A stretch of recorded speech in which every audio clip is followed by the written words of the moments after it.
ಚಿತ್ರದುರ್ಗದ ಕಾರ್ಮಿಕ ಕಲ್ಯಾಣ ಮಂಡಳಿಯಲ್ಲಿ ಹೆಲ್ತ್ ಚೆಕಪ್ ಹೆಸರಿನಲ್ಲಿ ಬ್ರಹ್ಮಾಂಡ ಭ್ರಷ್ಟಾಚಾರ ನಡೆದಿರುವುದು ಜುಲೈ 5 ಮಧ್ಯಾಹ್ನ 2 ಗಂಟೆಗೆ ಬೆಳಕಿಗೆ ಬಂದಿದೆ.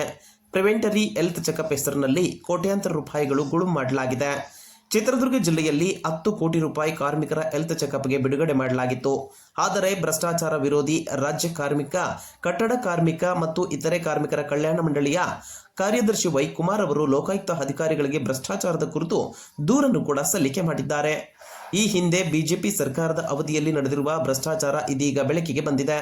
2021-22ನೇ ಸಾಲಿನಲ್ಲಿ ಕೋವಿಡ್ ಸಂದರ್ಭದಲ್ಲಿ ರಾಜ್ಯದಾದ್ಯಂತ 35 ಆಸ್ಪತ್ರೆಗಳಿಗೆ ಹೆಲ್ತ್ ಚೆಕಪ್ ಟೆಂಡರ್ ನೀಡಲಾಗಿತ್ತು. ಆದರೆ ಕಾರ್ಮಿಕರಿಗೆ ಯಾವುದೇ ಆರೋಗ್ಯ ತಪಾಸಣೆ ಮಾಡದೆ ಹಣವನ್ನು ನುಂಗಿರುವ ಆರೋಪ ಕೇಳಿಬಂದಿದೆ. ನಕಲಿ ದಾಖಲೆಗಳನ್ನು ಸೃಷ್ಟಿಸಿ ಹಣ ಗುಳುಂ ಮಾಡಿದ್ದು ಈಗ ಅನುಮಾನ ವ್ಯಕ್ತವಾಗಿದೆ. ಚಿತ್ರದುರ್ಗದ ಬಸಪ್ಪ ಮಲ್ಟಿ ಸ್ಪೆಷಾಲಿಟಿ ಆಸ್ಪತ್ರೆಗೆ ಟೆಂಡರ್ ನೀಡಲಾಗಿತ್ತು. ಆದರೆ ಏಜೆನ್ಸಿ, ಸರ್ಕಾರ ಹಾಗೂ ಮಂತ್ರಿಗಳು ಹಣ ನುಂಗಿರುವಂತಹ ಆರೋಪ ಕೇಳಿಬಂದಿದೆ. 2021-22ನೇ ಸಾಲಿನಲ್ಲಿ ಕರ್ನಾಟಕ ಕಟ್ಟಡ ಮತ್ತು ಇತರೆ ನಿರ್ಮಾಣ ಕಾರ್ಮಿಕರ ಕಲ್ಯಾಣ ಮಂಡಳಿಯಲ್ಲಿ ಕೋವಿಡ್ ಏನು ಹಿಂದೆ 19 ಇತ್ತಲ್ಲ, ಅದರ ಒಂದು ಪ್ರಮುಖ ವಿಷಯವನ್ನು ಇಟ್ಕೊಂಡು ನೋಂದಾಯಿತ ಕಟ್ಟಡ ಕಾರ್ಮಿಕರಿಗೆ ಪ್ರಿವೆಂಟರಿ ಹೆಲ್ತ್ ಕೇರ್ ಚೆಕಪ್ ಅಂತ ಯೋಜನೆಯನ್ನು ಜಾರಿ ಮಾಡಿ ಇಡೀ ರಾಜ್ಯಾದ್ಯಂತ ಒಂದು 35 ಜಿಲ್ಲೆಗಳಲ್ಲಿ 35 ಆಸ್ಪತ್ರೆಗಳಿಗೆ ಟೆಂಡರನ್ನು ಕೊಟ್ಟಿರ್ತಕ್ಕಂಥದ್ದು ನಮ್ಮ ಗಮನಕ್ಕೆ ಬಂದಿದೆ. ನಮ್ಮ ಸಂಘದ ಗಮನಕ್ಕೆ ಬಂದಿದೆ. ಇಲ್ಲಿ ಪ್ರಮುಖವಾಗಿ ಬಂದಿರತಕ್ಕಂಥ ವಿಚಾರ ಏನಪ್ಪ ಅಂತಂದರೆ, ಇಲ್ಲಿ ಟೆಂಡರ್ ತಗೊಂಡಂಥ ಆಸ್ಪತ್ರೆಗಳು ಯಾವುದೇ ಕಟ್ಟಡ ಕಾರ್ಮಿಕನಿಗೂ ರ್ಯಾಂಡಮ್ ಆಗಿ ಚೆಕ್ ಮಾಡಿಲ್ಲ. ಪ್ರಿವೆಂಟರಿ ಹೆಲ್ತ್ ಕೇರ್ ಯೋಜನೆಯಲ್ಲಿ ಅದನ್ನು ಚೆಕ್ ಮಾಡೋದ್ರಲ್ಲಿ ವಿಫಲರಾಗಿದ್ದಾರೆ. ಅದು ದಾಖಲೆಗಳ ಮುಖಾಂತರ ಬಹಿರಂಗ ಆಗಿದೆ.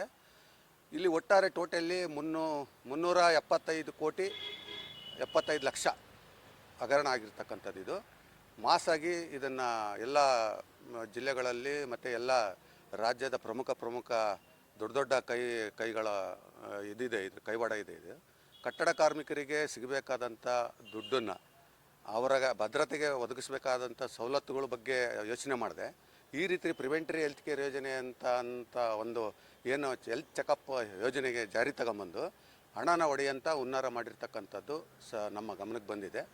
ಈ ಒಂದು ವಿಷಯವಾಗಿ ಈಗ ಲೋಕಾಯುಕ್ತದಲ್ಲಿ ನಾನು ಆಗಲೇ ಕಂಪ್ಲೇಂಟ್ ಮಾಡಿದ್ದೀನಿ. ಅದಕ್ಕೆ ಸಂಬಂಧಪಟ್ಟ ದಾಖಲೆಗಳನ್ನ ನಾನು ಆಗಲೇ ಸರ್ಕಾರಕ್ಕೆ ಒಪ್ಪಿಸಿದ್ದೀನಿ.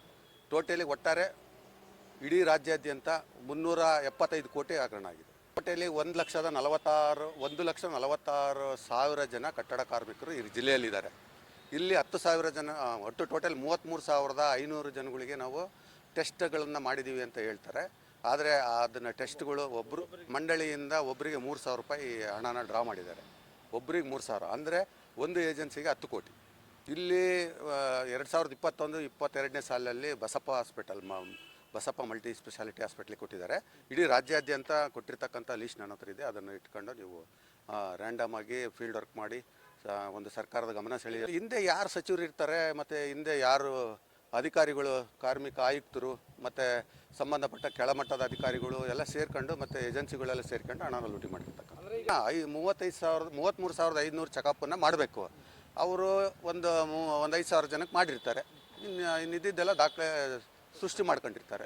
ಹೌದು, ನಕಲಿ ದಾಖಲೆಗಳನ್ನು ಸೃಷ್ಟಿ ಮಾಡಿ ಮಂಡಳಿಗೆ ಸಲ್ಲಿಸಿ ಅಲ್ಲಿಂದ ದುಡ್ಡು ವ್ಯವಸ್ಥಿತವಾಗಿ ಲೂಟಿ ಮಾಡಿದ್ದಾರೆ. ಎಲ್ಲ ಎಲ್ಲರೂ ಶಾಮೀಲಾಗಿದ್ದಾರೆ. ಇಲ್ಲಿ ಜಿಲ್ಲಾಧಿಕಾರಿಗಳು, ಜಿಲ್ಲಾ ಮಟ್ಟದ ಅಧಿಕಾರಿಗಳು ಶಾಮೀಲಾಗಿದ್ದಾರೆ.